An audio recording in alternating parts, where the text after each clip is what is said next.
So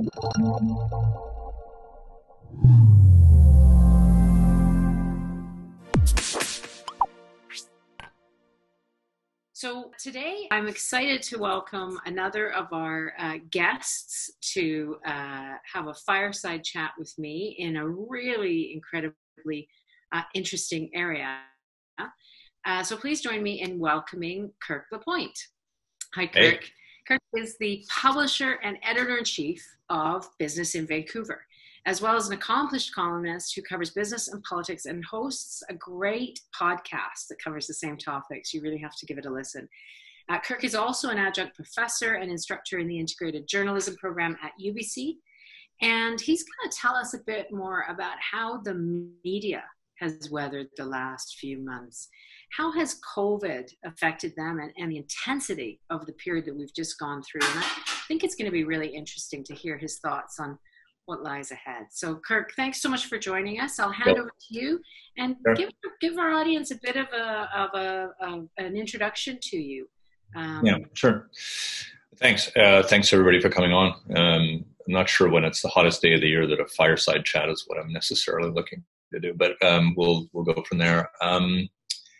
So yeah, I've been a journalist now for basically 4 decades, and I spent almost all of them in management. I was a manager very, very young, and I've had some great roles. You know, I helped start National Post.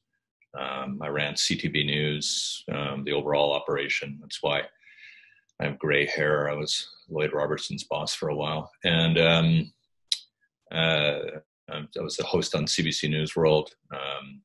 I had the first canceled show on CBC News World. But the way that CBC has this reverse psychology thing, when you actually fail to achieve ratings or reach an audience, they actually give you 2 shows in exchange. So I got 2, and if I'd stayed, they would probably give me 4 and then 8. And I'd be up to, like, I don't know, 128 shows or something right now. But it was good. I've had these great opportunities in Ottawa and in Toronto and Hamilton. I'm a native Torontonian. I moved out here in 2003 to be the managing editor at the Vancouver Sun. I moved out here for love, which is the only reason that you should actually move cities. And I did that. I did that for about 7 years. Then I became the ombudsman at the CBC.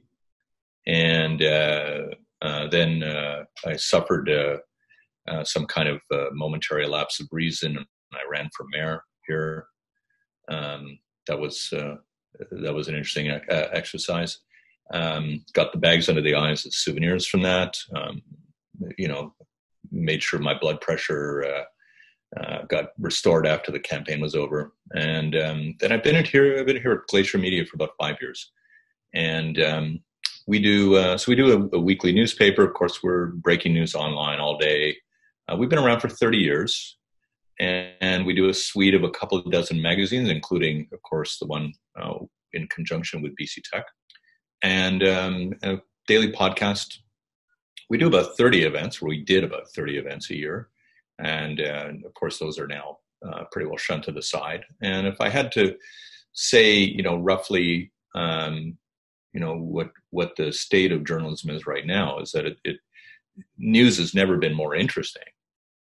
But the business model for what it is that we've been doing is, I think, in its most serious peril yet. And, I was an early adopter digitally, and I probably, I think I wrote my first HTML site in 1993 or something. But it kind of crushed the business model that we had. And it really hasn't recovered since, and nobody has really found, I think, the elixir for this. And I think if there's one small clue, it's that we're going to have to get more people to pay for what it is that they're consuming. And I think that we're reaching that point now where we can't count on advertising to derive our business model much longer. I think that we're going to need other sources of revenue, and I think it's going to also mean that our craft will have to perform better. I think it's going to have to be more accessible and accountable, and I think if the media that don't do that will deserve to wither. And we have to be much, much more inclusive.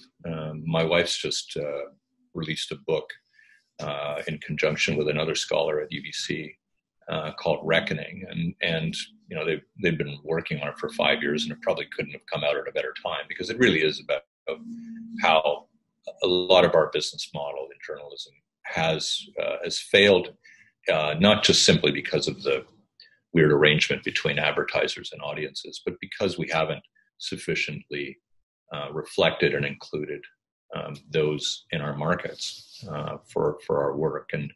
And I think I think a lot of us have to take account for that. And I kind of see it as now as somebody who's had an enormous advantage. I mean, I don't think I grew up thinking that I had any advantage. We were quite poor, but in successive roles, I've been able to have pretty great advantages. And I think now what I look at is that in my last number of chapters here in the craft, I have to really pave the way for others to be able to succeed. And so it's meant a pretty good, I think a pretty good reconciliation of where what my subject position has been. And it's one of the things we teach at UBC around ethics and leadership. So anyway, long answer, but that's where I am. It's where I am today. That's awesome. It's lovely to think that when you're at the point of thinking about legacy, right? I think you dig deep, think about purpose, and you think about what matters, and you become really intentional about your career. What has it been like to navigate a pandemic? Like, what has the newsroom been like? Tell us about the emotional arc for the people working in your business. Well, pretty simply, Jill, it just crushes your soul. I mean, it's not been that bad. It's been, look, we've gone through a batch of phases. The first phase, I would say, was immediate panic. I mean, I felt like I was washing my hands so often and hand sanitizing them that I was, when I take a pee, I'd be disinfecting the toilet, So, I mean, it's just incredible. And then we went through this thing where, from our standpoint, a pile of advertisers suddenly ghosted us. I mean, we'd be calling their cell phones, their home, the home numbers, and we wouldn't get any answers. And they were calling us indignant that we would even think of carrying their advertising during this period, because, even though they had a contract with us. So we had to adjust to the fact that people were dealing with their anxieties in whatever ways they had. Some people were very serene about it, and I tried to just keep a calm head. And I haven't raised my voice, I think, in about 4 months. So you have to be able to do that. But the business is not restoring. So there's going to be a big pocket of our business that will not come back. And one of the managerial challenges that you have is that, particularly for some of our sales team, they have these clients, they have big books of business. And what you have to tell them in the politest way possible is that some of those people are never going to talk to you again. They actually don't want to do business anymore. They can't. And it's not that they don't like you. You're still a likable human being. That doesn't change. But they can't. So what do you have to do now in order to reposition yourself to still make a solid living around this enterprise here? And from a journalistic standpoint, many of the businesses that we cover have either subsided or grown in this period. And we need to figure out what are the new industries that will matter to the rebounding of our economy. And so we need to, in a way, disassociate ourselves from some of our earlier coverage and focus on some different priorities. And that is hard to do when you're steeped in knowledge about a particular sector and you realize that sector is no longer going to be as crucial to your journalism.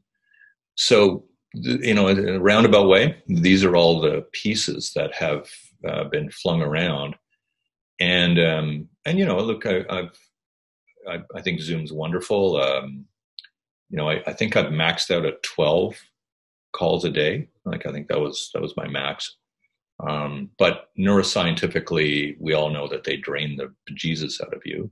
It's like, it feels like I'm doing live television again,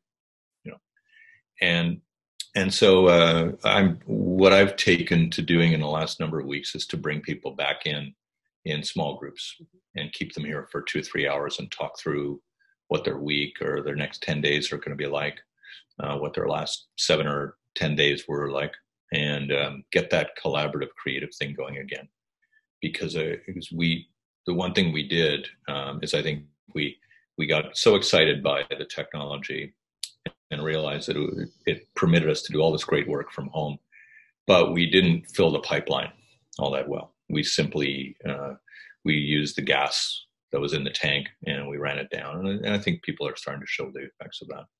So yeah, it's been a bit tricky managerially. Yeah, we found that too. So it's interesting the way that COVID has sort of exploded our biases or preconceptions. So I think we all thought that you needed to be in the office to be productive. Mm-hmm. And what we've learned is, no, you can actually be productive at home. You need to be with other people to be creative. Yes. Yeah. When I work from home, my house is never cleaner. It's pretty amazing. Oven. Oh, we've got to clean that. I may be baking in the next 6 months. So you get to those types of things, and you've just got to be mindful of how you structure your day. I come into the office though every day. We have an office that normally has 140 people in it, and there's never been more than 14 here, I don't think, throughout all of it. So I get the opportunity to have some seclusion, get my work done. And frankly, there are days where I don't need to spend 8 or 9 or 10 or 12 hours here the way I used to. So that's good. So for some advice for our sort of companies in our community that's on the call, mm-hmm. Because in some ways, so tech companies have definitely been affected by this pandemic and by the economic downturn, but they've also continued to have some good business and to keep going, which sort of presents a challenge. Like how do you get your story told, your good news story told, if you have one, when the headlines are totally dominated by far more serious negative things? Yeah. It's great to talk about this, because I think you'd be surprised at how journalism is yearning for non-COVID stories. I mean, like we are more fed up in writing them than you are in reading them. Trust me. It's just everything. It just has that lens on it, and after a while, you just get enervated by the whole thing. Now that said, we still feel like an enormous responsibility to make sure that we've got this information, that it's, that's presented pretty fairly, and we make sure we've a newsletter twice a day that people can subscribe to freely in order to basically keep you updated, because there's so many briefings, so many things going on. But we're trying to figure out if we're ever going to be able to do COVID-free newspaper one week, or COVID-free page in the paper. It's so tough. I mean, but I would say that literally with business development, announcements, investment, new product lines, anything that pre-pandemic would have mattered to us in what we cover, we're still very much open for business with it. I think people shouldn't make the assumption that it has to have the word pandemic in the first line to make it work. The thing that's different this time right now is that we have everybody here on rolled back salary and work week. So I've got my entire team on 4-day weeks at 80% salary. And then we're also trying to accommodate 7 days of briefings. The Prime Minister, the Premier, the Mayor, of course, Bonnie Henry, will sometimes do these briefings on the weekends. And so trying to do like 7-day coverage with 4-day reporters is really tricky. So you might find that your pitches take a little bit of extra work and a couple of, a follow-up call or a follow-up thing, but we're there. We're trying to we're trying to notice that actually there is some regular business taking place that isn't just colliding with all of this. That's great. That's really reassuring to hear, and good to know the reality of the newsroom too. Listen, one thing that I've noticed that tech companies really struggle with, and I think it's because we're so sort of engineering dominated, and so in many ways we're in love with complexity. Mm. Yeah. But tech companies can really struggle to tell their stories simply and clearly in plain language that the general reader can understand. Yeah. Is there any advice you would give people who are trying to tell the story of a tech company, but it's a complicated story, but how do they simplify it so their key meaning comes across? Yeah, so tough without seeing case by case. But what I've usually told people is that when they're writing anything, they need to think like a reader, absolutely think like a reader. And that usually compels people to simplify without making it oversimplified. Just bring it, dial it back a notch. Don't go into the weeds too much. Leave that for the journalist to extract from you once you make contact and once you can really tell your story at some length. But when you're really trying to get a pitch across, and usually it's in like one screen of text or something like that, you've really got to be careful about the hyperbole, because that will disgrace you ultimately. You don't want to go there. But really think like a reader. How would I explain this? It's not, my mother used to be a reasonable test case for this with my writing. Like my mother could understand it. I was on the right path. And like some things got a little complex for her. Like remember when I got her on the internet for the first time, a cousin actually got her on the internet, and she sent me an email and then she phoned me to make sure I got it. Right. So like very different world. But I think now, if you put yourself in the shoes of somebody else having to absorb your stuff, you're going to be okay, and it'll work out. It's like phoning, sending something on email and then phoning afterward is a good way to do it, because, for instance, our sales team will often email all these clients with these offers, and then I'll say, well, did you phone afterward? And they're like, no, because I didn't get an email response. You're like, well, phone them, really phone, because we can just leave so much electronic messaging alone if it's not going to bother us more. And so bothering journalists is not a bad thing. Ultimately, though, you're going to want to build. It's like anything. We're a relational business, so you're going to want to build some trust with a journalist who you think is aware enough and has enough acuity intellectually to understand what it is that you're doing. And I think that sometimes takes a little bit more than just a press release. It probably means having a coffee or a beer or somebody with somebody, and then working them through what your concepts are, and getting them a little bit excited about it, and then they will write about it. I mean, most of our journalists end up covering companies that they end up more personally entangled with. So they talk to somebody on the podcast, or they go for a coffee with them, or they meet them somewhere, and they really get to understand their business. So the detached part may not work fully for you. So just pester.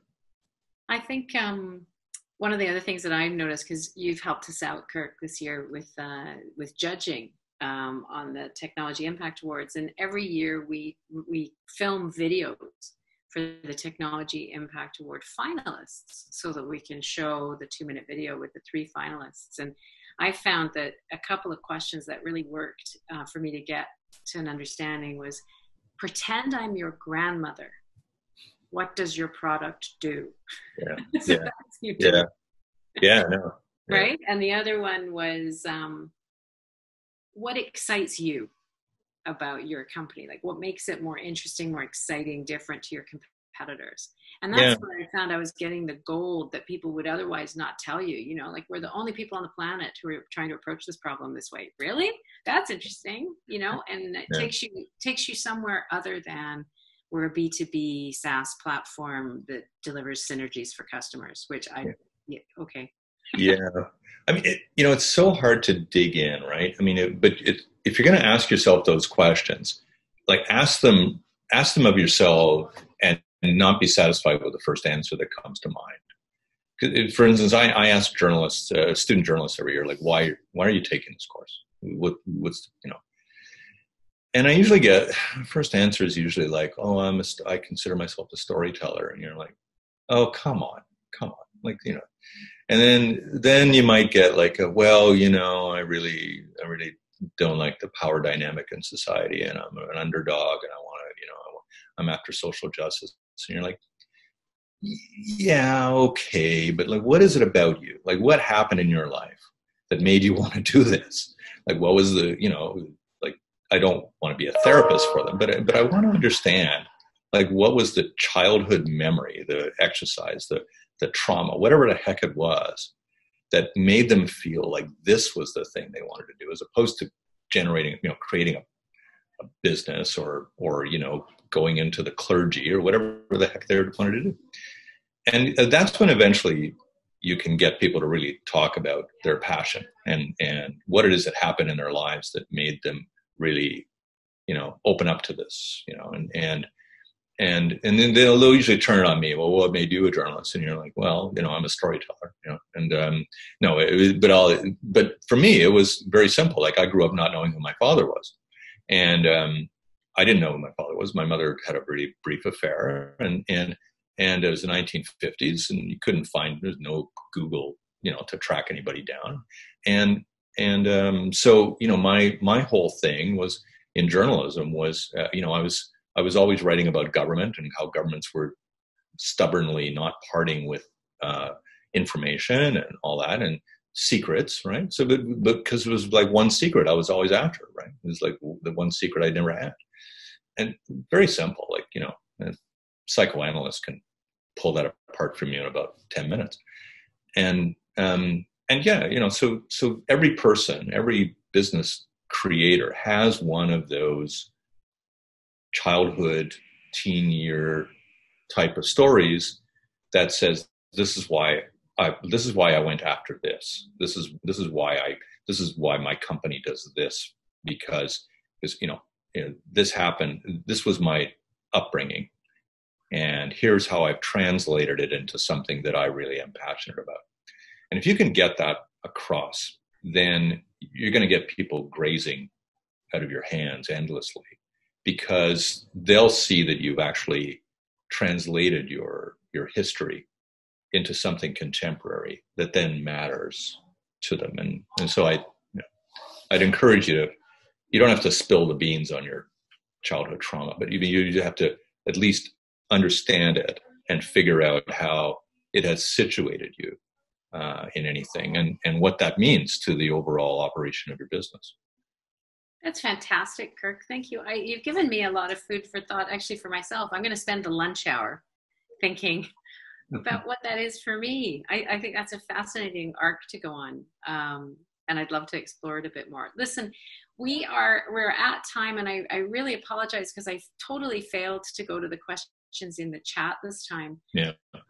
But I really appreciate the insights, and you are a natural storyteller, sir. You maintain the attention and took us on a beautiful arc there. So thank you so much. That's okay. It's fine. No, and if people do have questions, like send me a note. I mean, I'm always willing to talk and see people and come around. I mean, we should try to all get outside at some point here and keep it 6 to a table kind of thing. Exactly. I'll look forward to seeing you with an adult beverage in hand at some point soon. Yeah, I've thought about trying those. Friends have tried them. So they recommend them to me. So yeah, maybe get going. All right. Thank you so much, Kirk. And thank you everybody. to our audience for coming, and really appreciate you joining us. Thank you so much, everybody.